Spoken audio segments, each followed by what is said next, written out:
نے فرانس سے شاعر دی نظم کیا کہ ایک پینسل میں کتنی نظمیں ہو سکتی اسی بڑے محدود سانو بے شمار چیزاں لاحق ہیں اسی جس سوال کا تعلق اسی نہ تو ماڈرنسٹ ہاں نہ اسی سنتائے گئے اجے تک نہ ساڑھے صنعت پوری ہوئی اجے تک اتو ہے جو غار ہوئی پی موبائل دی یعنی وہ یورپ نے تو ٹائم گزاریا ہے ہاں جی انہیں انڈسٹری دیکھی ہے مثبت ہوئے مرحلہ بار کے گئے سب کچھ انہوں نے ہر بندہ جناب وہ اے ٹی ایم یوز کر رہا ہے یا ڈیجیٹل کرنسی کر رہے ہیں ساڈے بابے اجے بھی ماسیاں ساڑیاں اجے بھی چوری میں انہوں نے پیسے بدے ہوئے تو جی پاس ایک بندہ آن لائن پے کر سانو بہت سی چیزاں یکدم سارے سر پہ پی رہی ہیں ایک دکان پہ جا کے سانو فزیکلی پیسہ دینا پہنتا ہے دوسری دکان پہ کہنا جی آن لائن کر دو تیجی دکان پہ جائیے تو اسی موٹر سائیکل آ موبائل دے دیں اسی طرح نا سانو مکالمے دے وچ بھی محدود موانی دا سامنا ہے ساڈے یہاں مکالمے نو سمجھا جاتا ہے کہ اسی اپنی انا نو اپنی علمیت کی دھاگ بٹھانا مسئلہ بہت بڑا ہے ساری گل دے وچ مین ٹارگیٹ ہوتا ہے کہ میری علمیت جو ثابت ہو جائے اور حتمی سمجھ جائے اور دراصل ساری گفتگو حتمیت والے پاس چلی جاتی ہے اسی ڈیڈ لاک کر دیں جی جبکہ مکالمہ جڑا ہے وہ بنائی طور پہ فرد دی جت نہیں ہے وہ صرف دلیل جتتی ہے گل جتتی ہے اور گل پرویل ہوتی ہے گل پھیلتی ہے گل ودتی ہے اور اے میٹا فزیکل چیز ہے اور یہ پھیلنا جڑا ہے وہ زیادہ مانی خیز اور اثر انداز ہوتا ہے اثر انگیز ہوتا ہے تو مکالمے دے سمپل جی گل ہے کہ مکالمے میں بات کی جیت ہے اور بحث میں یا مناظرے میں انا جیتتی ہے میں تو اس کو یہ اچھا یہ میں نے 2012-13 میں کہیں بات کی تھی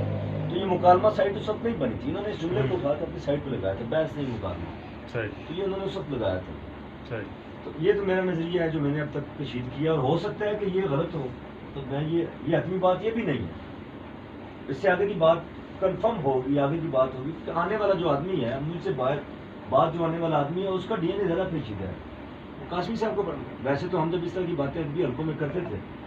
تو ہمیں جو ہمارے بابے تھے وہ ایک شعر سنا کے شٹ کر دیا کرتے تھے کہ ہم ایسی کل کتابیں سمجھتے ہیں جن کو پڑھ کے بچے تو ہمارے پاس نا بڑا اچھا ایک آپشن آیا کہ ہمارے پاس نا قاسمی صاحب کا ایک شعر آ گیا یہ ارتقاء کا چلن ہے کہ ہر زمانے میں پرانے لوگ نئے آدمی سے ڈرتے ہیں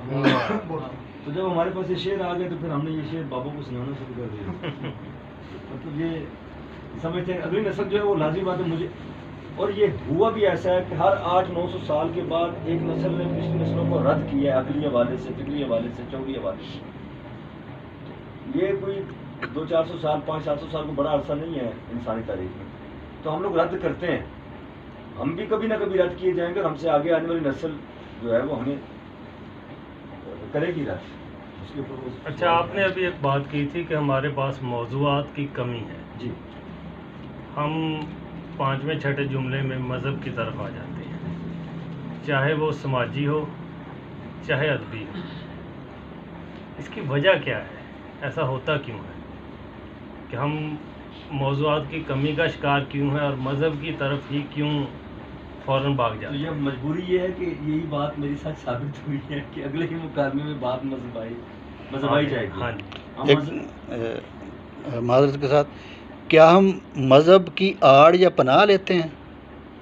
جب ہم مذہب کی طرف چل جاتے ہیں تو کیا جب ہمارے پاس دلیل نہیں ہوتی تو کیا ہم مذہب کی پناہ لیتے ہیں اس کی آڑ لیتے ہیں اس لیے مذہب کی طرف جاتے ہیں مکالمے میں نے فکری کا ایک شعر ہے بعد میں پتہ چلا کہ کسی اور نے بھی اسی مضمون میں شعر کہا میں نے ہٹا لی تو ان کا شعر مجھے نہیں یاد مکالمے میں کہیں جب دلیل ڈولتی ہے تو بھاگ جاتے ہیں آیت سے کام لیتے ہیں تو معاملہ یہ ہوتا ہے کہ جب ہمارے پاس دلیل نہیں ہوتی تو پھر ہم وہ بنا بنایا اسطورہ بنی بنائی جو ایک چیز چل رہی ہے اس کو ایگریٹری اٹھا کے لاگو کرنے کی کوشش کرتے ہیں وہ شوکت فہمی صاحب کا شعر ہے کہ میں کرتا تھا بات دلیلوں سے آپ آیات پر اتر آئے آپ آیات پر اچھا مطلب مذہب دلیل نہیں ہے مذہب ایک موضوع ضرور ہے میرے نزدیک ایک پیٹرن ضرور ہے ایک جہان ضرور ہے ایک جہت ضرور ہے لیکن وہ جو ہے وہ بڑا مسئلہ ہو جائے گا اس کو آپ اتفاق نہیں کر پا رہے ہیں کا اتفاق 100% جو ہے وہ اس زمینی کرے کے اوپر بھی نہیں ہو پائے گا، کیونکہ میں تو 1.25 ارب آبادی ہے، میں مسلمان 1.25 ارب آبادی پہ ہم اتفاق کر لیں گے اس کا، مسئلہ یہ ہے کہ اور لوگ بھی ہیں، تو 4,500 مذاہب ہیں یہاں، تو 4,500 مذاہب اپنی جگہ پہ اسی طرح جسٹیفائڈ ہیں، اسی طرح مطمئن ہیں جس طرح الحمدللہ میں اپنی تو پھر وہ بات بڑھے گی نہیں آگے۔ سر جی آپ کہیں نہ کہیں یہ سمجھتے ہیں کہ مذہب جو ہے وہ ہماری سوچوں میں رکاوٹ پیدا کرتا ہے۔ دیکھیے یورپ میں تو مذہب کوئی رکاوٹ نہیں پیدا کر رہا، ہمارے سماج میں کیا ہے؟ مراکش میں تو کوئی پیدا نہیں کر رہا۔ اگر ہمارے سماج میں کر رہا ہے تو کیا کہیں یہ وجہ تو نہیں کہ ہمیں مذہب کو سمجھنے میں کوئی غلط فہمی ہو گئی، یہ ہم سمجھ نہیں پائے؟ سر ایک بات یہ دوسرا بات بہت اہم ہے کہ ہم اصل مذہب بات کو یہی سمجھ ہے نہیں پائے۔ کہ ہم نے اپنے اپنے انداز کے مذہب تراشے ہوئے۔ دوسری بات یہ ہے کہ ہمارے ہاں جو ہماری ثقافت ہے نا، تو کئی جگہ پہ مذہب جو ہے نا وہ ہماری ثقافت روکتی ہے مذہب کی طرف جانے سے، یا مذہب جو ہماری ثقافت کو اپنانے سے روکتا ہے۔ حالانکہ کسی بھی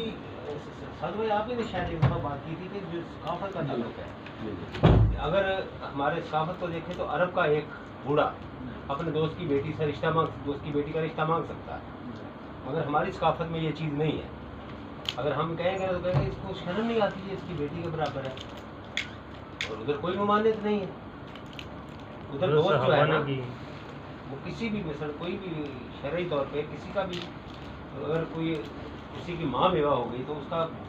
سمجھ لیں کہ کوئی دوست ہے وہ کہہ سکتا ہے کہ اگر میں اس سے شادی کرنا چاہتا ہوں بیوہ سے، اور ادھر کے معاشرے میں یہ جو ہماری ثقافت ہے اس کو برا خیال کرے گی۔ اس ثقافت تو شاید برا خیال کرے، مذہب تو اس کی اجازت مذہب اجازت دیتا ہے۔ بھی کہتا تو ہے یہ بات دلیل ہے نا کہ مذہب کو اپنے طور پہ اپناتے ہیں، اپنے طور پہ اپناتے ہیں بس، مذہب کو مذہب کے طور پہ تو نہیں اپناتے۔ ہر آدمی دراصل سر جب ہم ثقافت کی، تہذیب کی، روایات کی یا مذہب کی بات کرتے ہیں تو اس میں یہ میری بات ذرا مشکل ہو جائے گی، لیکن میں تو اس کو کھلم کھلا کہتا ہوں کہ تہذیب ایک ریاست ہے، ثقافت اس کے صوبے ہیں، روایات لسانیات یہ اس کے ضلع ہیں، اور مذہب بھی اس کا کوئی ایک ضلع یا ایک چھوٹی سی تحصیل ہے۔ اب ایک تحصیل یا ضلع اٹھ کے کہے کہ میرا قانون چلے گا اسلام آباد سے، تو ایسا نہیں ہو سکتا، اور ایسا ہوتا بھی نہیں ہے۔ میں آپ کو بہت سی مثالیں تاریخ سے بھی دے سکتا ہوں، موجود سے بھی دے سکتا ہوں۔ جب ایران فتح ہوتا ہے اور خالد بن ولید اس کو پتہ کرتے ہیں اور وہ وہاں سے ایک چیز برآمد ہوتی ہے، میری وہ بڑی پسندیدہ چیز ہے۔ ایرانی چلے شارٹ کرتا ہوں دوبارہ، وہاں سے قالین برآمد ہوتا ہے، اس کا قطر ہے 8 کوس بائی 8 کوس، کچھ روایات میں 2 کوس بائی 2 کوس ہے۔ وہ دنیا کا میری نظر میں، میرے مطالعے میں پہلا 3D قالین ہے جس کو بچھایا جاتا ہے، تو وہ اس کے اندر اس کے اوپر پودے بیلیں اگتی ہیں، اور ایرانی خزاں میں اس کے اوپر بادہ نوشی کرنے کے لیے اس کو بچھایا کرتے تھے، وہ باہر کا لطف لیتے تھے۔ اب وہ جب اٹھایا جاتا ہے تو شریعت تو یہ کہتی ہے، اور شریعت بڑی مضبوط ہے، عمر کا دور ہے، اور وہ یہ کہتی ہے کہ اس کو وہیں پہ کاٹ کے 80% جو ہے وہ مجاہدین میں تقسیم کریں، اور 20% پیچھے بیت المال میں بھیج دیں، جو ہمارا آیا پیچھے پرانا۔ لیکن وہ اتنی خوبصورت اور جمالیاتی چیز ہے، اتنی تہذیبی چیز ہے، جمالیات کا تعلق بہرحال تہذیب سے ہے، ہماری ثقافت سے ہے، کہ وہ بھی مجبور ہو جاتے ہیں، اس کو رتھوں کے اوپر سوار کرتے ہیں اور ایز اٹ از اس کو باندھ کر مدینہ بھیجا جاتا ہے، اور عمر استانو جیسا خلیفہ بھی اس میں اختراع کرتے ہیں، اور اس کو کاٹنے کے بجائے اس کے برابر کی ملکیت کا سونا کو تقسیم کرتے ہیں، باقی وہ اس کو ایز اٹ از پرزرو کیا جاتا ہے۔ اس کے علاوہ مطلب بہت سے معاملات ہیں، ہمیں اسلامی تاریخ اگر ہم پڑھیں کسی ایک چیز کو تو ہمیں بہت سی چیزیں ملیں گی جہاں پر دیکھیں ثقافت جو ہے نا، ثقافت کتنی پاورفل ہے۔ میں اب آپ کو اسلامی تاریخ سے مثال دوں کہ جب شراب کی حرمت کا معاملہ آیا تو یہ ان کا ایک نارم تھا، ایک کلچرل مذہب تھا کہ وہ شراب پیا کرتے تھے، تو اس کو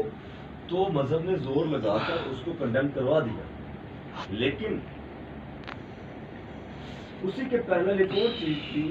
کہ آپ جنگ میں لائی جانے والی عورت کو لونڈی رکھیں گے، اس کو کہیں پر بھی اس کو غلط قرار نہیں دیا جا سکا۔ وہ ثقافتی اتنا بڑا مظہر تھا، اس کو یہ تو کیا گیا کہ روزہ ٹوٹے گا تو یہ کرو، اس کو ریڈیوس کیا گیا۔ پتا تھا کہ یہ اب جب مولد سوال اٹھاتے ہیں اب اس طرف سے آ جاتے ہیں، مولد یہ کہتے ہیں کہ جی اتنا بڑا مذہب تھا تو انہوں نے لونڈی کو کیوں نہیں حرام کرا دی؟ وہ بھائی ایک بندے نے سائیکل ایجاد کی ہے اتنا عرصہ پہلے، اور تم آج شور مچا رہے ہو کہ بھائی تو انہیں سائیکل ایجاد کی تھی، انہیں بتی کیوں نہیں لائی؟ بھائی اس دور میں ممکن نہیں تھا ثقافت کے ساتھ اتنے بڑے معاملے پہ جا